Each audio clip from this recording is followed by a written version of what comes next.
First up, updates from the West Asia. Lebanon's health ministry says the Israeli strikes on the country's east, including the main city of Baalbek, have killed at least 40 people. Rescuers are still looking for survivors under the rubble. The toll includes 11 people killed in the city of Baalbek, 9 of them in the Shikan district, which is a densely packed Sunni neighborhood in the Shiite majority city where the Iran-backed Hezbollah group holds sway.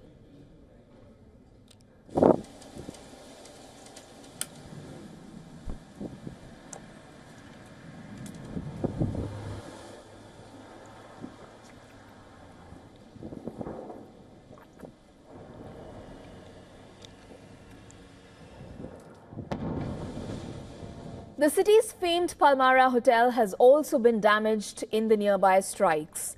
The health ministry has reported that 2 people have been killed there. The ministry also said that the Israeli strike killed 16 people in the village of Nasriya.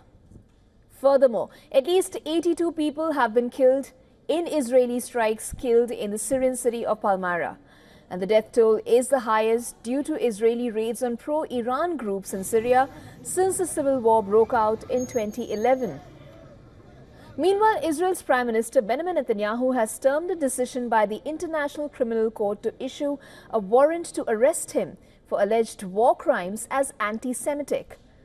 He described Thursday's decision as a dark day in the history of nations, vowing that measures will prevent him from continuing to defend Israel.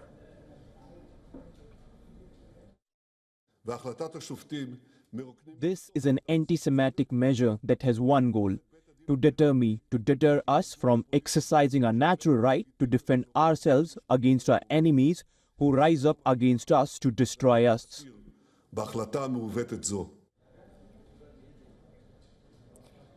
In their decision, the ICC judges said that there were reasonable grounds to believe that Netanyahu and his former defense minister, Yoav Gallant, were criminally responsible for acts including murder, persecution and starvation as a weapon of war, as part of a widespread and systematic attack against the civilian population of Gaza.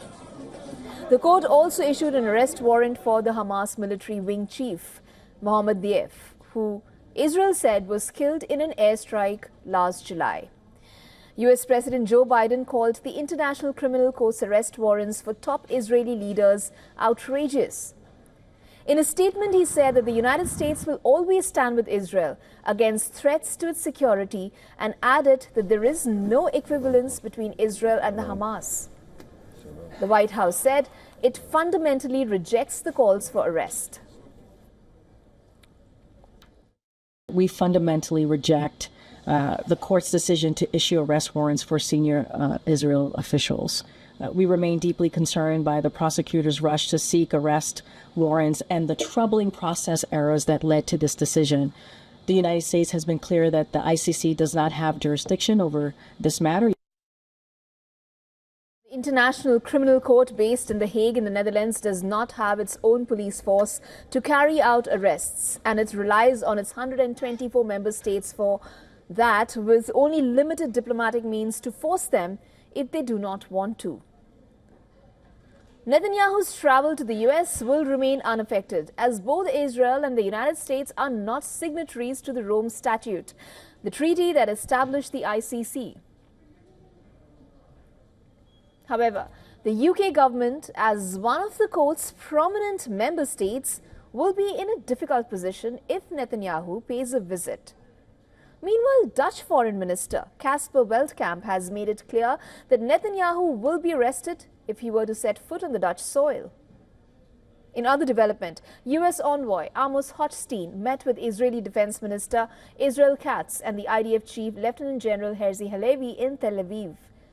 Hochstein, the Biden administration's point man on Israel and Lebanon, has been working to push the sides towards agreement and meeting this week with officials in Lebanon and Israel. On Wednesday, Israeli officials demanded the freedom to strike Lebanon's Hezbollah as part of any ceasefire deal, raising a potential complication. While the Hezbollah leader, Naim Qassem, said the Lebanese militant group supports the ongoing negotiations but has some reservation and rejects a provision for quote-unquote freedom of movement for Israeli troops in Lebanon.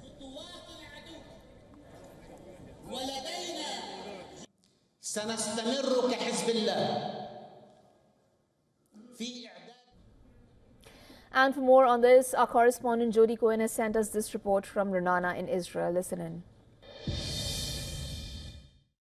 The International Criminal Court has issued arrest warrants for Prime Minister Netanyahu and former Defence Minister Yoav Gallant.